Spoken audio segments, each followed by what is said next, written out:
C'est fat les gars.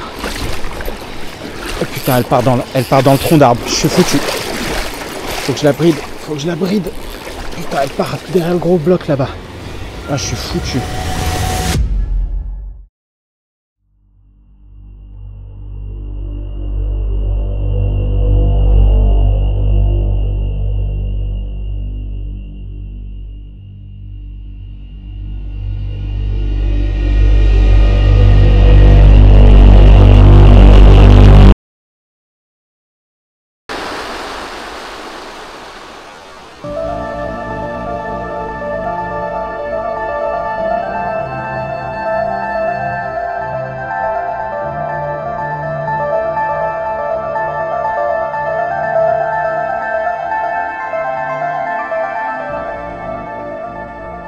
Ça y est, le jour de mon ouverture à la mouche est enfin arrivé. J'ai laissé passer la cohue de l'ouverture et aujourd'hui, j'espère bien que j'aurai la rivière rien qu'à moi. Au vu de mes résultats plus que prometteurs avec ma technique en tandem sèche-nymphe sur la fin de saison dernière, je dois vous avouer que j'étais carrément impatient de faire mes premières dérives. Généralement, on dit qu'on change pas une équipe qui gagne, et donc sans surprise, je vais démarrer avec ma classique nymphe oreille de lièvre casquée. Je commence alors à faire mes premières dérives. Cette saison, j'ai décidé de tester différents types de corps de ligne, histoire de trouver celui qui me procure à la fois la meilleure glisse, mais aussi les meilleures sensations. Je vous ferai un petit retour d'expérience, et comme vous êtes très nombreux à me l'avoir demandé, je vous prépare une vidéo explicative sur mon montage en tandem sèche-nymphe. Bon, revenons maintenant à notre partie de pêche. J'enchaîne les premières dérives, mais je suis aussi très attentif à ce qui se passe sur l'eau, en espérant éventuellement détecter des signes d'activité en surface. Sur nos torrents de Savoie et Haute-Savoie, le début de saison peut être marqué par d'importantes éclosions d'éphémères qui déclenchent l'activité des truites. Au mois de mars, on assiste principalement à des éclosions de béatis, des éphémères de taille petite à moyenne et aux teintes plutôt claires, mais aussi à des éclosions de March Brown, qui est une éphémère de grande taille et aux teintes plutôt sombres. Et justement, je remarque rapidement que des éclosions de béatis sont en cours. Pour l'instant, je ne vois aucun gobage, mais soyez sûr que si les poissons ne sont pas actifs en surface, ils le seront sous l'eau. Je décide immédiatement de changer de nymphe, je passe sur une imitation d'éphémère, et c'est là que ma partie de pêche va basculer.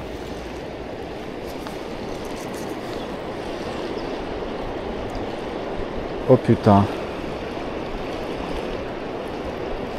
Ah les gars, je viens de voir exactement ce que je rêvais de voir.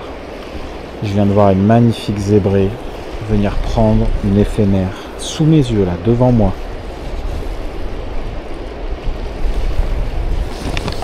Ce que je vais faire,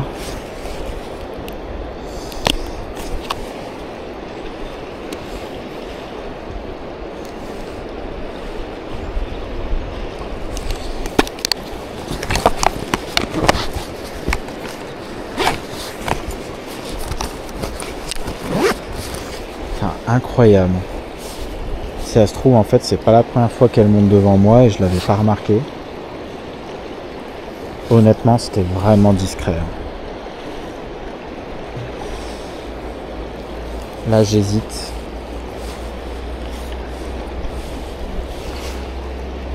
J'hésite à passer en sèche, là, vous voyez. À changer de moulinet, carrément.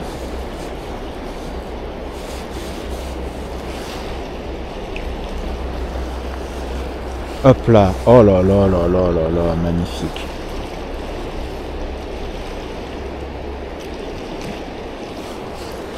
Elle est devant le bloc là.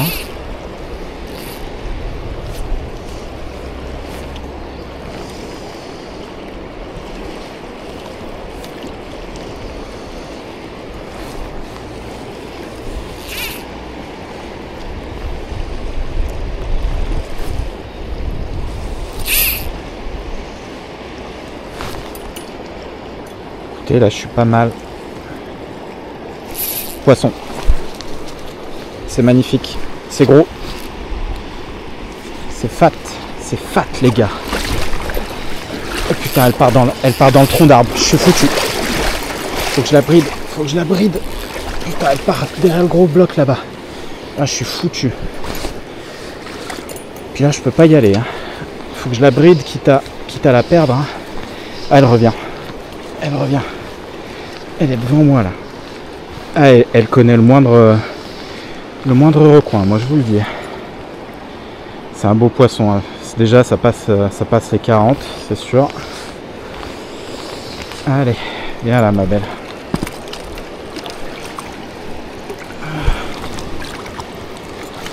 Voilà, là, regardez-moi ça, les gars. Regardez-moi ça. Allez, viens sur la petite plage là. Hop.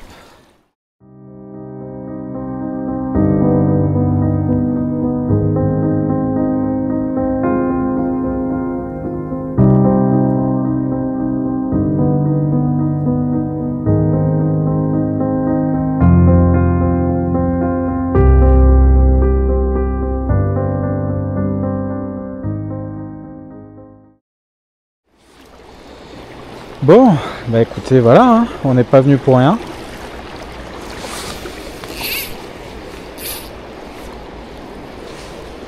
C'est ce qu'on espérait. Hein. Un beau poisson actif qui était gober. Elle venait prendre à la surface, mais elle montait, on va dire, une fois toutes les 2 minutes. Je pense que sous la surface, elle devait se gaver avec les nymphes. Et là, premier passage, vous voyez, j'ai changé d'imitation. Je suis passé sur une nymphe vraiment d'éphémère, mais très lourde. Et premier passage pendu. À ce moment-là, je peux déjà dire que mon ouverture mouche est réussie. Après vérification, il se trouve que ce poisson est une vieille connaissance que j'ai déjà attrapée sur ce poste l'année dernière. D'ailleurs, je vous mets le lien vers la vidéo en haut à droite. Comme quoi, le Nokil a du bon. Le fait d'avoir relâché cette femelle en fin de saison dernière lui a certainement permis de se reproduire durant l'hiver. Bon, maintenant il s'agit de redescendre sur terre parce que la partie de pêche est pas terminée et que une grosse surprise m'attend. Alors là on approche sur un superbe poste, une énorme fosse. Bon, l'amont de la fosse, je pense que... Enfin, je verrai selon comment ça se passe, mais si je veux le pêcher comme il faut, l'amont, hein, vraiment là où il y a beaucoup d'eau et tout, il va falloir que je plombe. Oh, je vois un superbe poisson. Je vois un superbe poisson posté devant son rocher. C'est une truite qui passe, à mon avis, qui passe les 40 encore. Pour l'instant, je ne l'ai pas vu monter. Mais vu là où elle est postée, de toute façon, elle est active. Hein, elle est en train de se nourrir.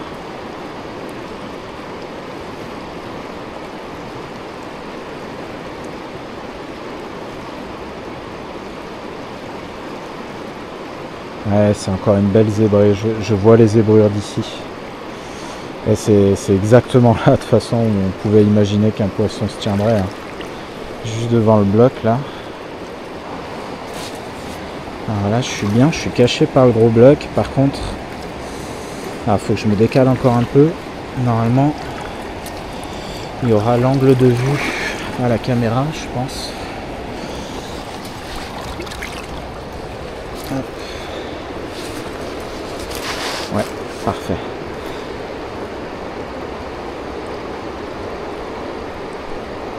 Donc là, la truite, elle est au milieu, là, devant le bloc, là.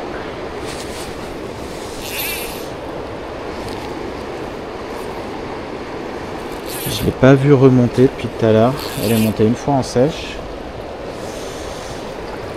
Allez, je suis bien placé là. Je pense que c'est un poisson difficile. Va falloir aller chercher très en amont. Là, je suis légèrement décalé, mais... Non.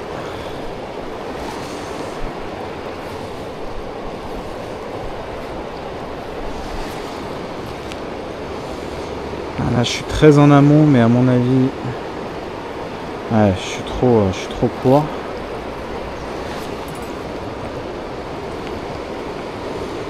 Là, je suis bien là. Je suis bien en amont. Alors, je suis légèrement décalé. Ouais, un peu court, mais là, je suis bien. Là, je suis droit sur elle, par contre. Oh, elle a tapé. Elle a tapé dans la nymphe.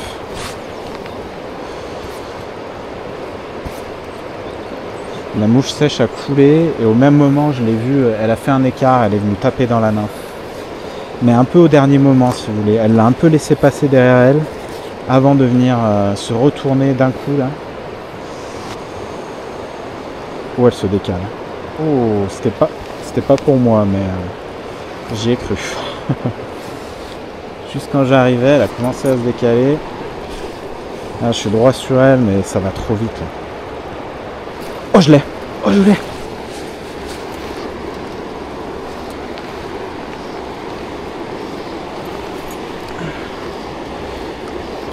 Putain.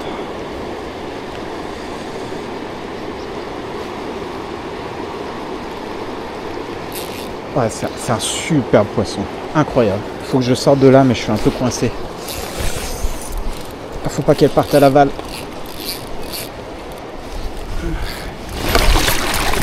Putain, j'ai failli tomber à la flotte. Ah, c'est une superbe truite. Oh mon dieu, elle est aussi grosse que l'autre au moins. Putain, j'ai perdu l'équilibre, j'ai failli me péter la gueule, mon épuisette s'est décroché. Oh là là là là, quel poisson. C'est un poisson incroyable. Ah, elle me fait un combat tout en puissance. Vraiment, alors là, c'est tout dans le... Vous voyez, elle se met en travers du courant. Elle frotte un peu les rochers avec sa gueule, là. Ah, elle me fait un combat. J'ai mal au bras, je peux vous dire qu'elle est lourde. Et que sur ma 10 pieds, soit 3-4, là... Oh putain, elle est énorme. Oh, elle est énorme. Elle est massive. Attention, attention. Non, non. Va pas sous le caillou. Là. Non, non, non. Mauvaise idée, ma grande. Reste avec moi. Non, non, non. Tu descends pas là-bas. Putain, là, je suis vraiment à la limite, là. Ça tire de fou. Allez, allez, ma belle. Allez. Non, pas le caillou, on a dit. Elle est là. Elle est là. Oh putain. Oh putain. Oh la truitasse. Elle est massive. J'arrive pas à faire le tour de sa tête avec ma main. C'est un bécard. C'est un monsieur. Il a des dents. Oh, ce poisson. Oh mon dieu. Ah, elle fait plus de 50. Regardez.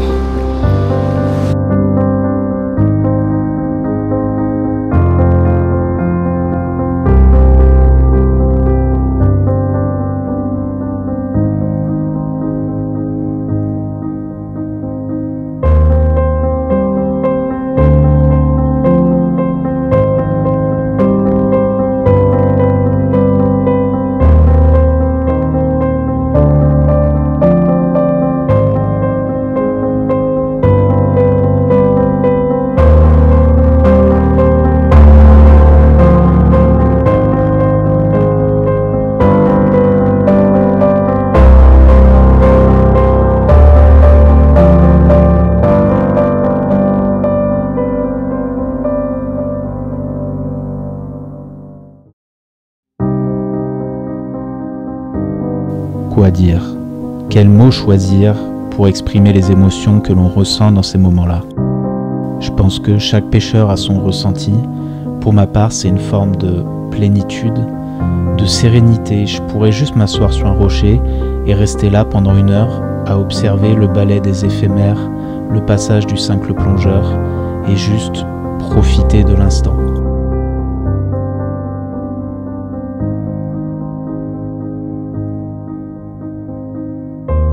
Mais ce serait mentir de dire que je ne suis pas inquiet pour l'avenir. Pollution, réchauffement et dérèglement climatique, nos rivières souffrent.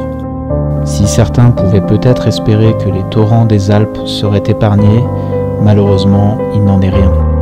Alors, je veux surtout pas être fataliste, mais je pense qu'il nous appartient à nous, pêcheurs, d'être la voix de nos torrents, de nos rivières, de nos lacs, car nous sommes en première ligne. Alors, pour que les générations futures, elles aussi, connaissent des milieux aquatiques vivants, s'il vous plaît, manipulez vos prises avec le maximum de précaution, laissez les poissons dans l'eau et surtout, relâchez vos rêves.